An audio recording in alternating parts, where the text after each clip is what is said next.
What's it like to be getting the call from Dan McDonald, hey, we want you to be one of the guys at the Leadoff Dinner? Yeah, it's a good honor.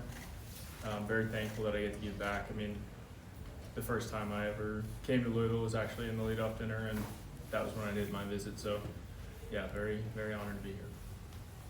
You think back to when you were a player and seeing those guys up on stage and now having that, I guess, kind of a full circle moment. Thinking back to your playing days, what was that like seeing, big leaguers up on the stage and saying, man, I hope that anyone did? It was great. I'm very thankful for the opportunity to give back now, and definitely that perspective helps a lot of knowing that I was once in that crowd and having the opportunity to speak to some of the younger players and just the people of Louisville as well. Really thankful for it.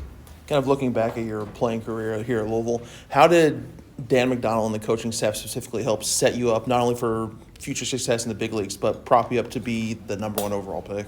Yeah, I mean, it's entirely them, really, the program, and I think the track record of development stands out. I'm glad to now be a member of that, but at the time, even thinking of the players that they had developed, really just buying into the program and having trust in them was what allowed me to develop the way I did.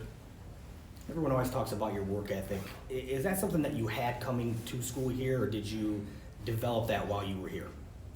I definitely think that testament to my parents was I had some of it, but the stakes just get higher the more crowded the room becomes. When you're at a place where everybody has an elite work ethic, how do you stand out? How do you differentiate? The things like that.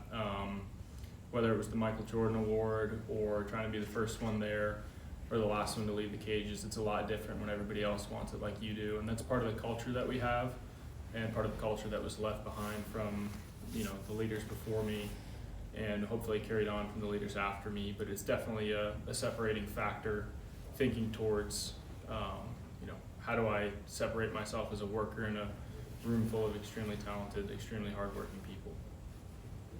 What's that pressure like going in as the #1 pick? Everyone's got their eye on you, everybody's watching everything you're doing. What's that pressure like? I think it's actually something that is a blessing. You have somewhat of a pedestal that you can use it for good, and how you lead and how you work and how you treat people, which is a lot of what Coach Mack and this program taught me. But not only use it as an example for on the field, but off the field as well. Being on this side of giving advice, now you're giving advice, and I'm sure you can remember when you got here and the other players coming back and giving advice. How different is that? How wild is that to think that now people are looking up to you and looking to you for advice? I think it's actually a perspective that we've always had. I think that was something where in our Omaha room, you transfer closer to the front of the room each year, and that's something that you recognize that as you pass time here, as you go through the Omaha Challenge, as you go through the fall lifts, as you go through all these things that strengthen your character, you're doing that so you can get back in the future. So this is just a microcosm for all the events that we went through during our time at Louisville. Which call were you more excited to get? The one where you find out you're the #1 overall pick, or the one where you find out you're getting called up to Pittsburgh? Big leagues for sure.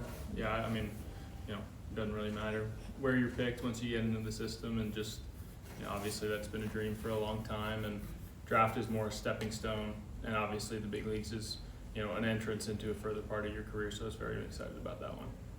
Dan's often talked about how he wants to get some of the former players to contribute to where they're from. You're one of those guys that certainly is kind of paid back a little bit. How important do you think it is for guys that have come through the system to remember Louisville and to give back to help continue to build up the program?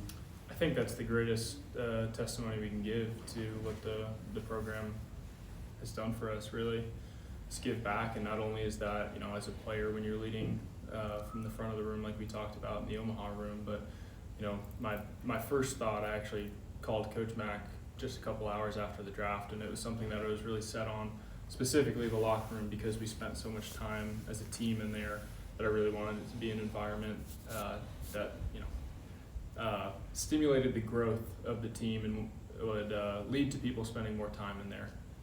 So I'm very thankful that I'm in a position that I can do that. You sat in the barber chair and got a haircut?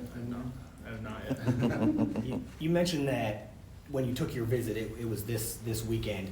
How much of a selling point was that for you in terms of your recruiting? I'm not sure. I really cared most about just it being a winning program. Honestly, I think that there's certain things that attract different players, and I mean, obviously we have a wonderful stadium and the facilities, et cetera, but none of that really crossed my mind. I think that's more perspective from where I was coming from in New York, considering that it's not necessarily a place that, obviously you play around the country and you see what the high school fields look like in Texas, and most of the fields I was playing on don't even have a fence. So, I was really focused on just the culture that was built there, and very thankful for it. Everybody good? Thanks, guys.